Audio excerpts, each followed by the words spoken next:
అందరికీ నమస్కారం. ఇప్పుడు చెప్పబోయే కథ పేరు శత్రుత్వం మరణంతో అంతం. రావణుడి దహన సంస్కారాలకు విభీషణుడి నిరాకరణ.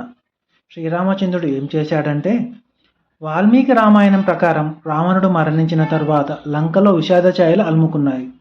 అధర్మ మార్గంలో నడిచినప్పటికీ రావణుడు గొప్ప పండితుడు, శివభక్తుడు కూడా. అతని అంత్యక్రియల విషయంలో విభీషణుడు మొదట వెనుకడుగు వేశాడు. అయితే శ్రీరాముడు విభీషణుడికి ధర్మబోధ చేసి ఒక గొప్ప యోధుడికి దక్కాల్సిన గౌరవం దక్కేలా చేశాడు. ఈ ఘటన ద్వారా మరణంతో శత్రుత్వం ముగుస్తుంది అనే గొప్ప సందేశాన్ని రాముడు ప్రపంచానికి చాటాడు. విభీషణుడి నిరాకరణ, రాముడి ధర్మబోధ. రావణుడు మరణించాక అతని అంత్యక్రియలు నిర్వహించవలసిందిగా శ్రీరాముడు విభీషణుడిని కోరాడు. కానీ విభీషణుడు దీనికి నిస్సందేహంగా నిరాకరించాడు. రావణుడు పరస్త్రీని అపహరించిన పాపి అని, అధర్మపరుడని, అటువంటి వ్యక్తికి సోదరుడిగా తాను కర్మకాండలు నిర్వహించలేనని వాదించాడు. అప్పుడు రాముడు విభీషణుడితో ఇలా అన్నాడు: మరణంతో శత్రుత్వం అంతమవుతుంది. మన కార్యం నెరవేరింది. రావణుడు నీకు ఎలాగో నాకు కూడా అలాగే సోదరుడు. అతను గొప్ప వీరుడు, వేద పండితుడు. కాబట్టి అతనికి సగౌరవంగా అంత్యక్రియలు జరగాలి. రాముడి మాటల్లోని ధర్మాన్ని గ్రహించిన విభీషణుడు చివరకు అంగీకరించాడు. రావణుడి అంత్యక్రియలు అత్యంత వైభవంగా లంక లాంఛనాలతో జరిగాయి. ఈ సంస్కారాల కోసం చందనపు చెక్కలు, సుగంధ ద్రవ్యాలు, పూలమాలలతో ఒక ప్రత్యేకమైన చితిని సిద్ధం చేశారు.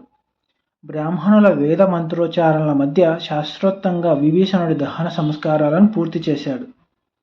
రావణుడి భార్య మండోదరి, ఇతర అంతఃపుర స్త్రీలు ఈ వేడుకలో పాల్గొని కన్నీటి వీడ్కోలు పలికాడు.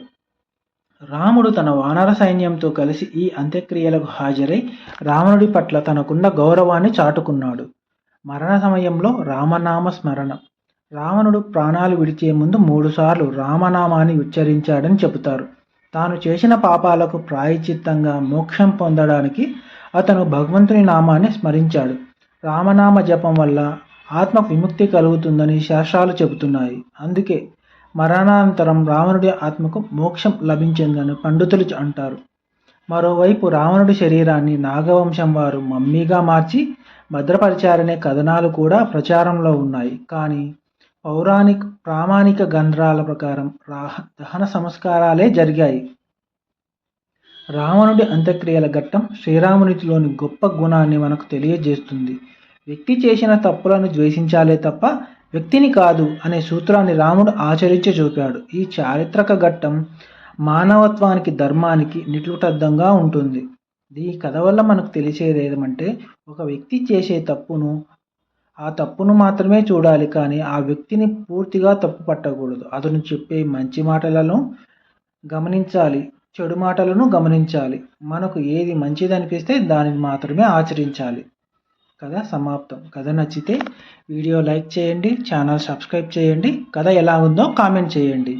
Thank you very much.